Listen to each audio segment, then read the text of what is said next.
Dear student, a very good morning to all of you. As you know very well that we are discussing about the series of the lecture based on the new BNSS 2023. Under this series, we have already discussed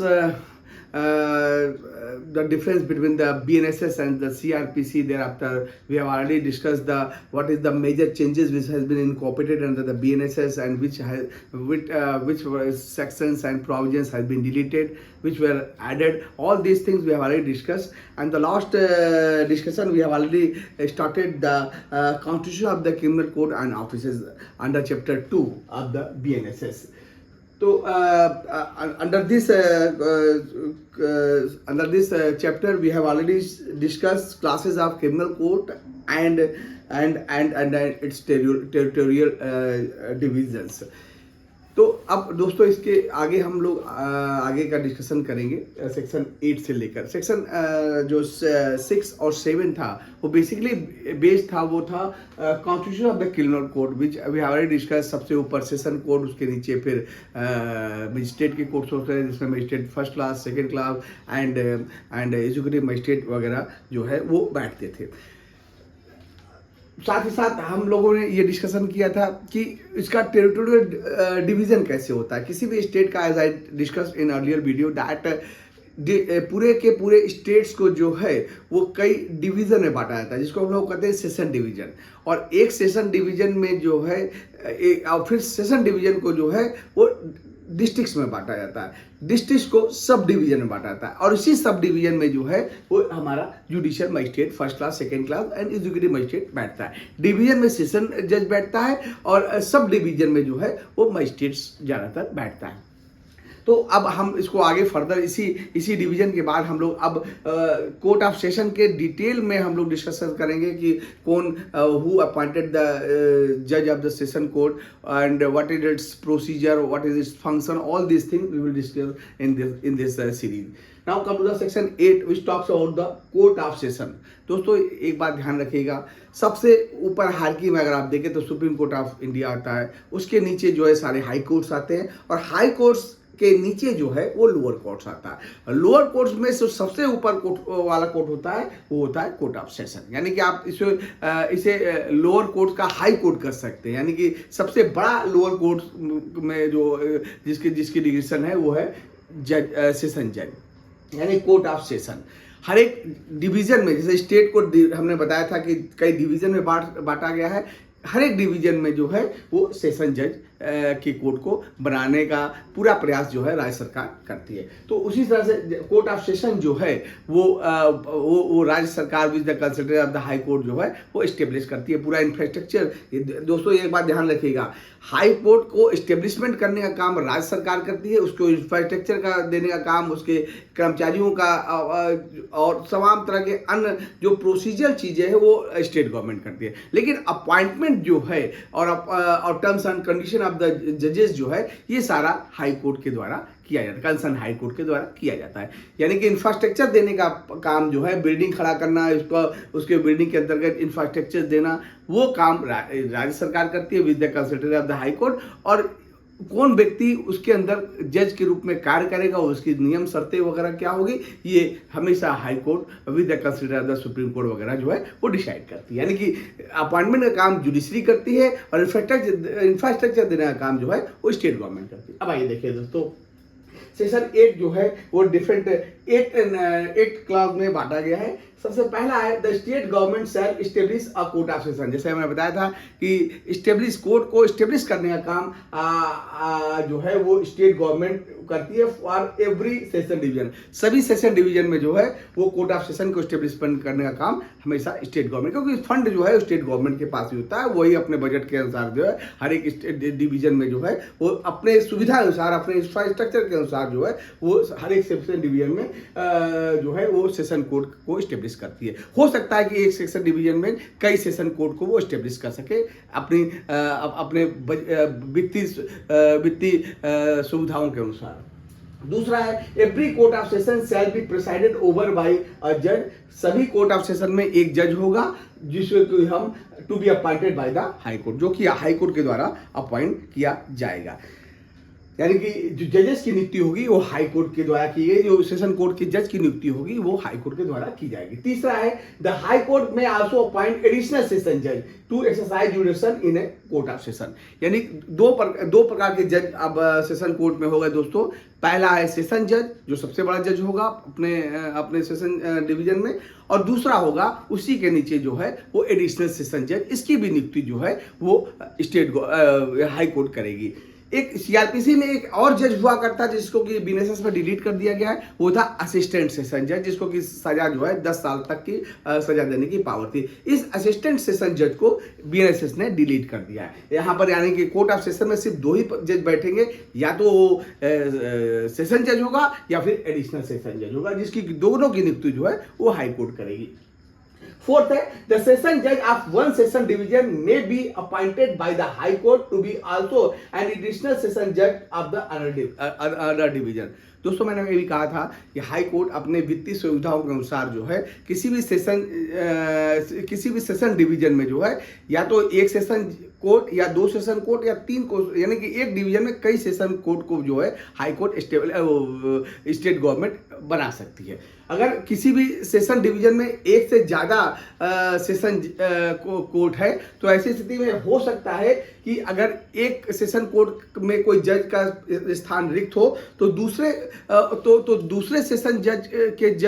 दूसरे session court के जज को जो है इस court में additional session जज का चार्ज लिया जा सकता है। यानी कि सेम डिवीजन सेशन डिवीजन अगर सेम होगा तो एक जज का अगर पोस्ट वेकेंट है तो दूसरा सेशन जज जो है वो उस कोर्ट में एडिशनल सेशन जज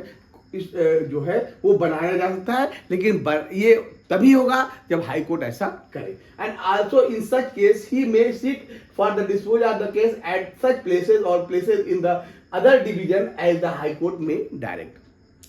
दोस्तों इसे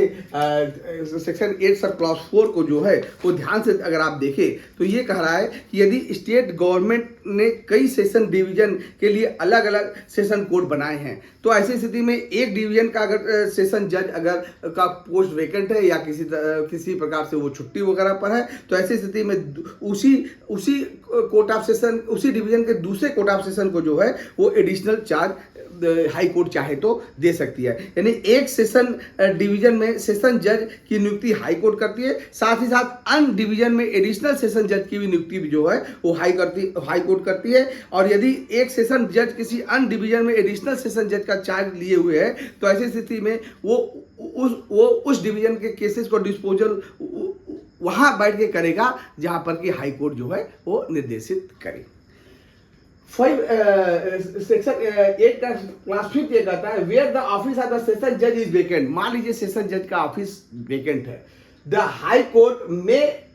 make arrangement for the disposal of any urgent application which is or may be made or pending before such court of session by the additional session judge, or if there be no additional session judge by a chief judicial magistrate in the session division, and every such judge or magistrate shall have a jurisdiction to deal with any such application। दोस्तों मान लीजिए कि एक session जज एक division में 3 session जज है, मान लीजिए 3 सेशन जज का कोर्ट है, 3 सेशन कोर्ट है और तीनों में अलग अलग जज बैठा हुआ है, ठीक है।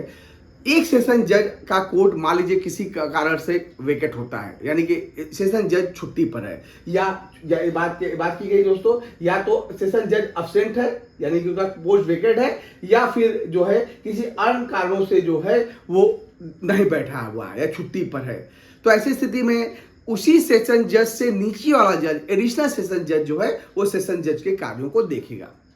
मान लीजिए एडिशनल सेशन जज भी छुट्टी पर है तो ऐसी स्थिति में किसी अन्य डिवीजन का सेशन जज और एडिशनल सेशन जज उस मामले को नहीं देखेगा, बल्कि उसके नीचे वाला जो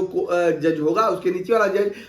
सेशन जज, एडिशनल सेशन जज और उसके नीचे वाला जो जज होगा उसे हम लोग कहते हैं चीफ जुडिशियल मजिस्ट्रेट। तो अगर in the absence of the session जज as well as the additional session जज, it is the chief judicial magistrate who will look after the cases of the session जज। तो यही बात दोस्तों सेक्शन 8 के सब क्लास 5 में बताई गई है कि अगर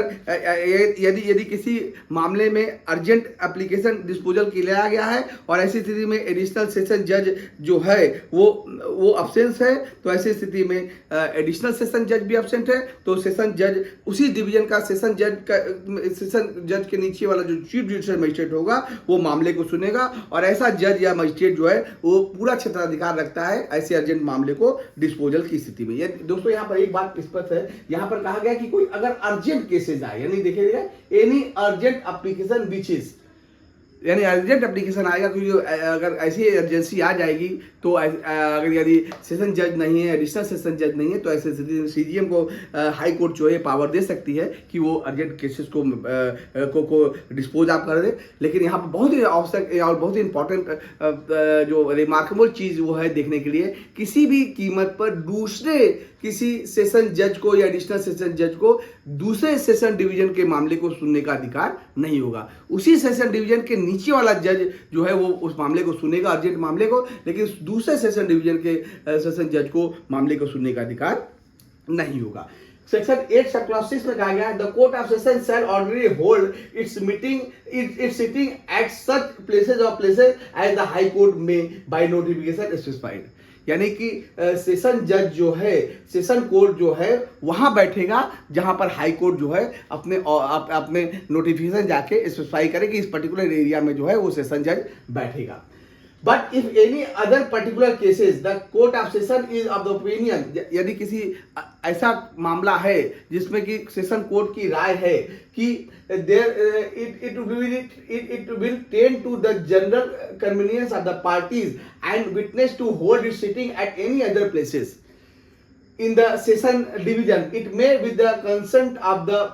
prosecution and the accused sit at that places for disposal of the cases or the examination of any witness or witnesses therein। दोस्तों यहाँ पर बहुत ही आवश्यक बात कही गई है कि अगर मान लीजिए सेशन जज कहाँ बैठेगा, ये हाई कोर्ट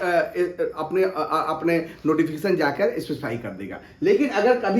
कभी ऐसी होती है कि अगर किसी मामले में अर्जेंसी हो जाती है, यानी कि कोर्ट को ऐसा लगता है कि ये पार्टी के हित में होगा, चाहे वो एग्रीव पार्टी हो या फिर एक्यूज्ड हो, उसके हित में होगा, तो वो किसी भी अन्य जगह पर जहां पर साधारण स्टेट हाई कोर्ट नोटिफाई की है उसके इतर जो है वो कहीं भी बैठ सकता है जहां पर कि हाई कोर्ट को लगे कि विवाद के पक्षकार को केस चलाने के लिए उनको वो उनके लिए कन्वीनियंट होगा। तो प्रोसिक्यूशन के यहाँ पर बात की गई दोस्तों कि प्रोसिक्यूशन और एक्यूज के दोनों के कंसेंट से जो है कोर्ट ऑफ सेशन जो है कहीं भी बैठ सकती है और वहां पर विटनेस को बुलाकर जो है वो या पार्टी को बुलाकर वहां पर सुन सकती है। साधारण नियम है हाई कोर्ट जहां स्पेसिफाई करे वहीं बैठेगी, लेकिन अगर एक्स्ट्राऑर्डिनरी सिचुएशन है जहां पर पार्टी को कन्वीनियंस की दृष्टि से अगर कोर्ट ऑफ सेशन को लग रहा है कहीं और बैठना चाहिए तो कहीं और भी बैठ सकती है। 7th clause है, द सेशन जज may from time to time make orders consistent with this संहिता as to distribution of the business among such additional session जज। दोस्तों यहाँ पर सेशन जज के पास बहुत काम होता है, उस काम को अनबर्डन करने के लिए सेशन जज चाहे तो अपने कुछ वर्क को जो है, कुछ कार्य को जो है, कुछ बोझ को जो है वो एडिशनल सेशन जज को जो है वो सुपुर्द कर सकता है, उस एरिया का एडिशनल सेशन जज को सुपुर्द करेगा। और अगर सेशन जज मामले को एडिशनल सेशन जज को सुनने के लिए देगा तो ऐसी स्थिति में एडिशनल सेशन जज के पास वो सारे प्रेरोगेटिव होंगे जो कि सेशन जज के पास होते हैं। अब यानी कि वर्क डिस्ट्रीब्यूशन जो है सेशन जज जो है एडिशनल सेशन जज को देगा, कौन सा मामला एडिशनल सेशन जज सुनेगा ये डिसाइड करने की पावर जो है सेशन जज को होती है।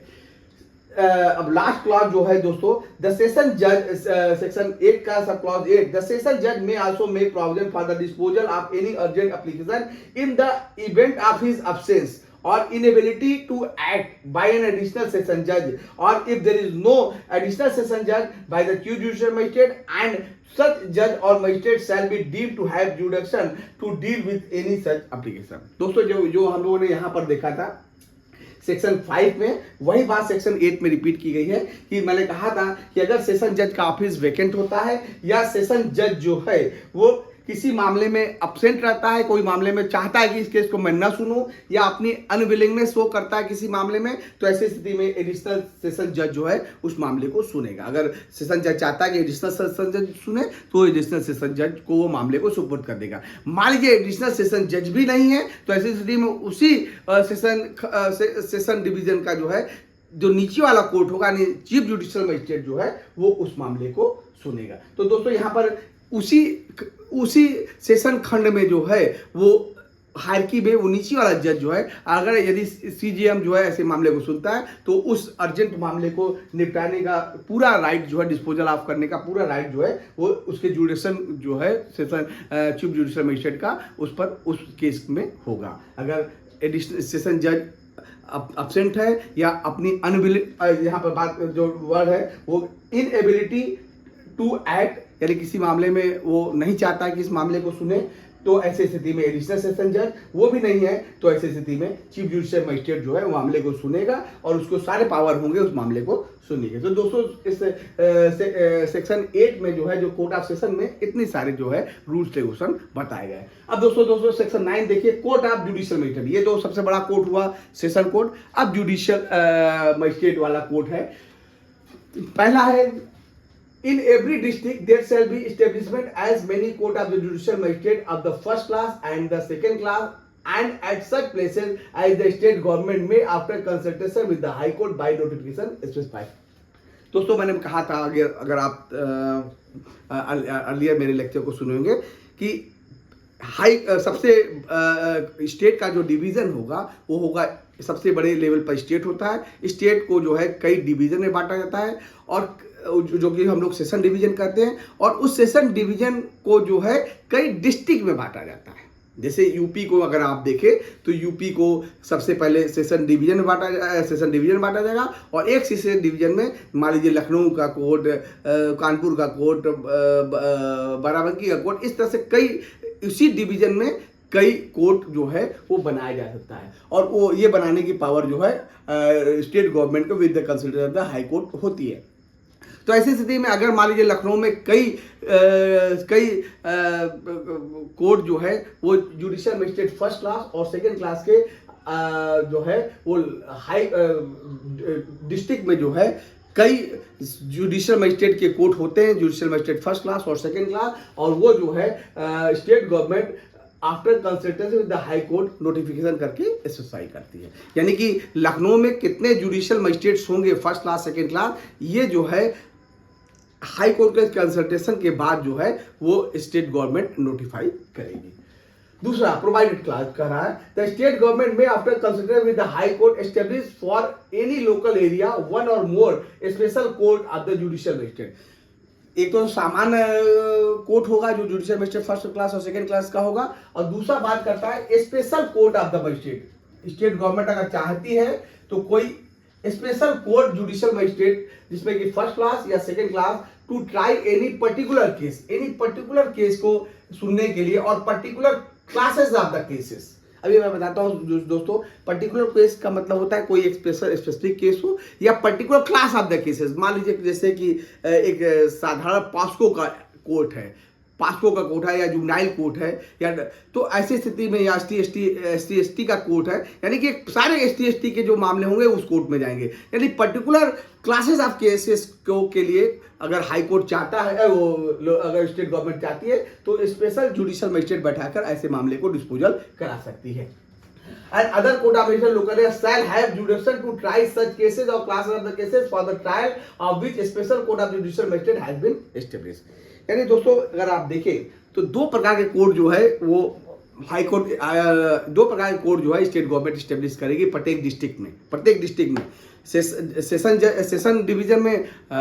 सेशन कोर्ट होगा और प्रत्येक डिस्ट्रिक्ट में जो है वो जुडिशियल मजिस्ट्रेट का कोर्ट होगा फर्स्ट क्लास सेकंड क्लास, और प्लस अगर स्टेट गवर्नमेंट चाहती है तो कोई स्पेशल कोर्ट भी जो है जिसमें कि किसी जुडिशियल मजिस्ट्रेट फर्स्ट क्लास और सेकंड क्लास को बैठा देगी और वो कहेगी एक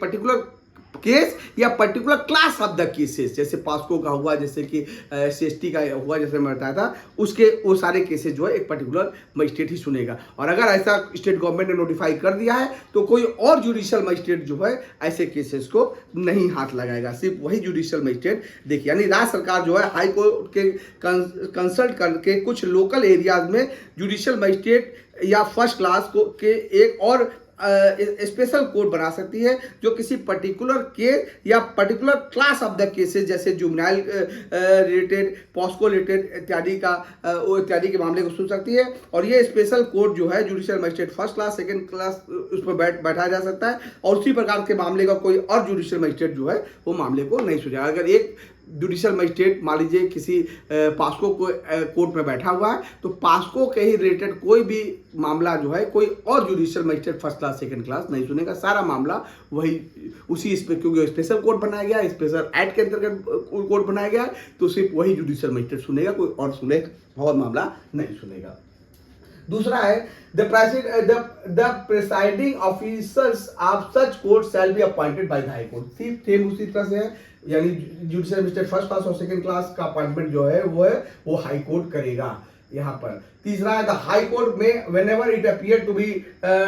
B expedient or necessary confer the power of the judicial magistrate of the first class और second class on any member of the judicial services of the state functioning as the जज of the civil court. यानी तीसरा अगर class देखें दोस्तों, तो तीसरा class ये कह रहा है कि यदि हाई कोर्ट जब भी आवश्यक समझे तो त्वरित न्याय के लिए, एक्सपीडिएंट जस्टिस के लिए, किसी भी जुडिशियल मजिस्ट्रेट फर्स्ट क्लास और सेकंड क्लास के अधिकार को किसी भी जुडिशियल सर्विसेज के सदस्य को दे सकता है एज ए जज of the civil court.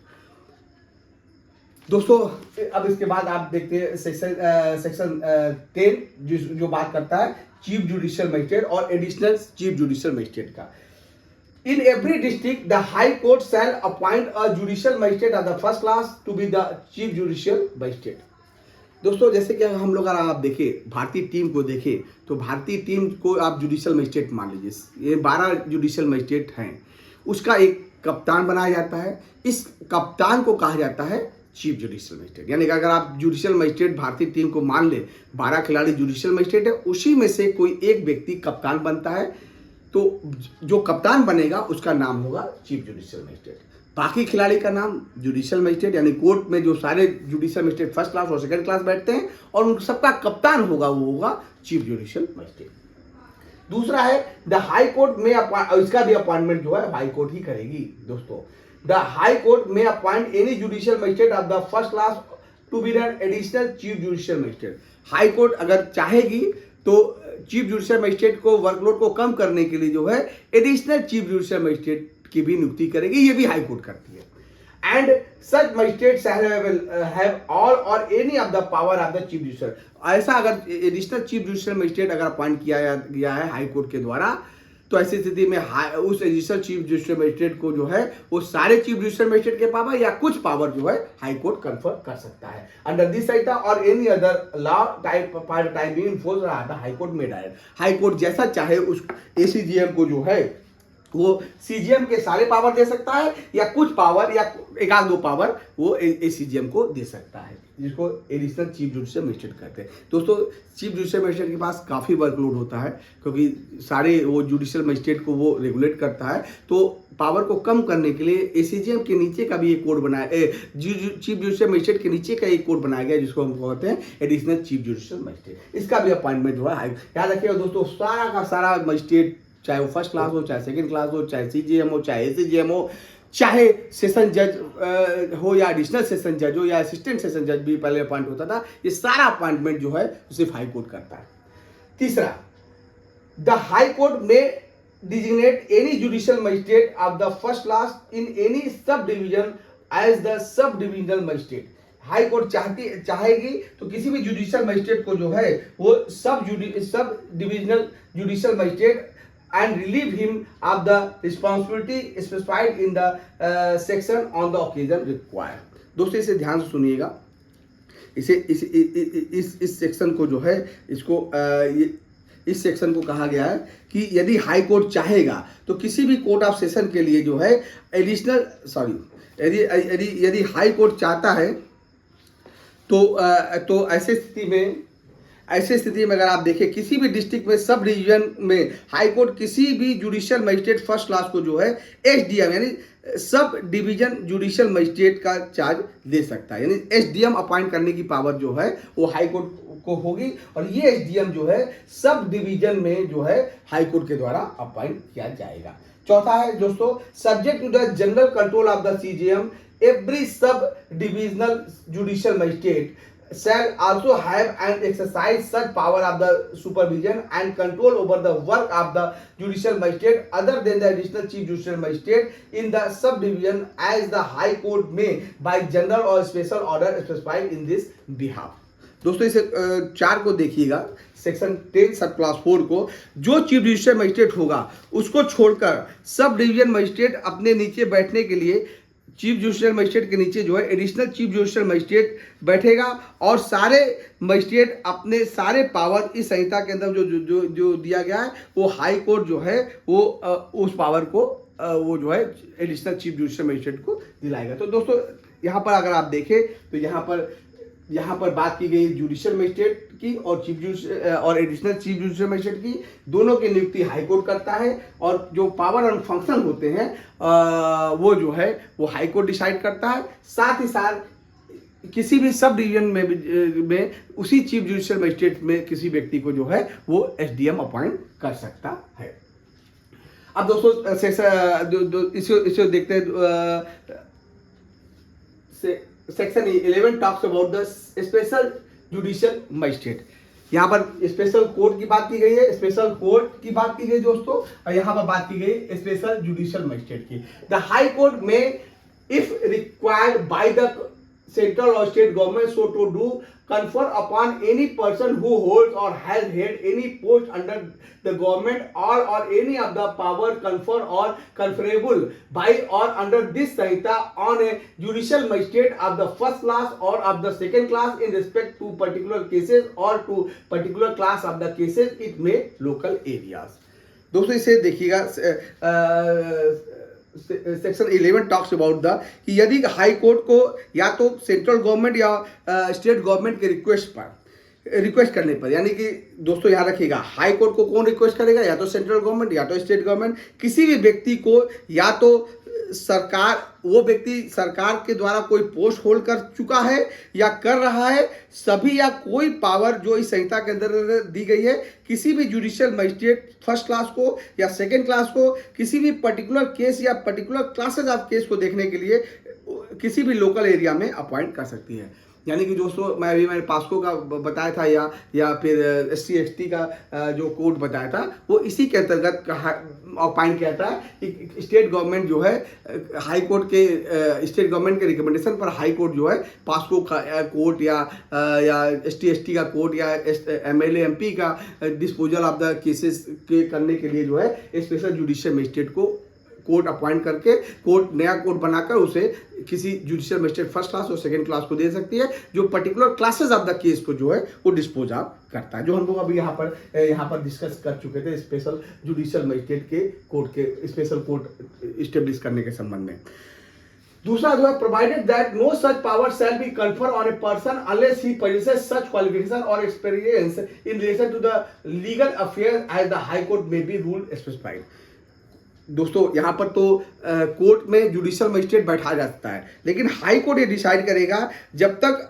High court decide ना करे किसी भी फर्स्ट क्लास और सेकंड क्लास जुडिशियल मजिस्ट्रेट नियुक्त नहीं किए जाएंगे जब तक हाई कोर्ट के द्वारा बनाए गए रूल्स के अंतर्गत ऐसा जुडिशियल मजिस्ट्रेट फर्स्ट क्लास और सेकंड क्लास अपनी एसेंशियल क्वालिफिकेशन रखता है। जैसे मान लीजिए दोस्तों फैमिली कोर्ट में जो है जो व्यक्ति बैठता है उसके लिए अलग से ओरिएंटेशन प्रोग्राम चलाया जाता है हाई कोर्ट के द्वारा। तो ये हो सकता है कि हाई कोर्ट ये डिसाइड करे कि उसी व्यक्ति को हम प्रिंसिपल जज ऑफ द हाई कोर्ट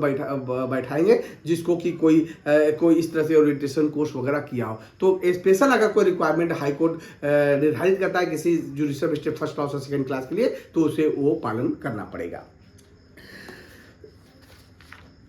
अब दोस्तों इसे देखिए सेकेंड का such magistrate shall have a called special judicial magistrate, और जब ऐसा जुडिशियल मजिस्ट्रेट बैठता है तो उसे हम लोग कहते हैं special judicial magistrate and shall be appointed और सच टर्म नॉट एक्सीडिंग 1 ईयर। यहाँ पर दोस्तों यहाँ पर बात कीजिए, यहाँ पर टर्म बताया गया है कि जो अगर स्पेशल जुडिशियल मजिस्ट्रेट अपॉइंट किया जाता है किसी स्पेशल मामले के लिए, किसी एक पर्टिकुलर कोर्ट के लिए, तो उसका अपॉइंटमेंट हाई कोर्ट सिर्फ 1 साल के लिए कर सकती है। हाँ, ये अलग बात है कि ये at a time as high court में भी जनरल और स्पेशल ये चाहे तो इसे बढ़ाया जा सकता है, लेकिन इनिशियल स्टेज में जो है ऑर्डर देकर नोटिफाई करके 1 साल तक स्पेशल जज की नियुक्ति वो कर सकती है। नेक्स्ट है sir local jurisdiction of the judicial magistrate. Judicial magistrate का लोकल जुडिशन क्या होगा, ये बात जो है बताया गया है। ये बात सेक्शन 12 यहाँ से दोस्तों लिख लीजिएगा, सेक्शन 12 में बताया गया local jurisdiction of the judicial magistrate. Subject to the control of the high court, the chief judicial magistrate may time to time define the local limit of the area within which the magistrate appointed under section 9 or 11। Section 9 यानी judicial magistrate और section 11 जो है वो special judicial magistrate का जो जुडिक्शन किस area में उसका जुडिक्शन होगा, कहां तक उसका क्षेत्राधिकार होगा, ये जो है सीजेएम जो है टाइम टू टाइम जो है उसके लोकल एरिया को घटा बढ़ा सकता है। सीजेएम के पास पावर है कि ये judicial magistrate first class, second class और या फिर स्पेशल जुडिशियल मजिस्ट्रेट के लोकल एरिया को जो है वो डिफाइन करे कि कहां तक उसका क्षेत्राधिकार होगा। Provided that the court of special judicial magistrate may hold its sitting at any places within the local area for which it is established। जो लोकल एरिया सीजीएम डिसाइड करेगा उसी लोकल एरिया में जो है वो स्पेशल जुडिशियल मजिस्ट्रेट जो है वो बैठेगा। दूसरा है except as otherwise provided by such definition the jurisdiction and power of each such magistrate shall extend throughout the district. यहाँ पर बात की गई दोस्तों जो यहाँ पर अपॉइंट होगा उस जुडिशियल मजिस्ट्रेट, उसके पावर जो है अपने एरिया के अंतर्गत उसका पावर प्लस सारे डिस्ट्रिक्ट में उसका जो है जुडिशियल उस पर होगा। तीसरा है where the local jurisdiction of the magistrate appointed under section 9 extend to an area beyond the district in which he ordinarily hold court, any reference in the Sanhita to the court of session or chief judicial magistrate shall in relation to such magistrate throughout the area within the local jurisdiction be construed unless the context otherwise refer। दोस्तों यहाँ पर बात साफ कही गई है कि जो भी लोकल जुडिशन किसी भी जुडिशियल मजिस्ट्रेट का होगा वो सीजीएम डिफाइन करेगा और उस लोकल जुडिशन के इतर जो है उसका पूरा एरिया जो है वो थ्रू आउट द डिस्ट्रिक्ट होगा। और ये जो है टाइम टू टाइम जो है जुडिशियल मजिस्ट्रेट या सेशन कोर्ट जो है वो उसको ये डायरेक्ट करेगा कि आपका लोकल जुडिशन जो है कहाँ तक होता है। और ऐसा जुडिशियल मजिस्ट्रेट किसी भी जुडिशियल मजिस्ट्रेट का जो क्षेत्राधिकार होता है वो डिस्ट्रिक्ट के through out the district generally जो है वही होता है। तो दोस्तों हम लोगों ने यहाँ देखा था कोर्ट ऑफ सेशन से लेकर स्पेशल जुडिशियल मजिस्ट्रेट और local jurisdiction of the judicial magistrate को हम लोग बात कर चुके थे। आई होप कि सारे क्लॉजेज जो है वो आपको अच्छी तरह से समझ में आ गए होंगे। Thank you very much.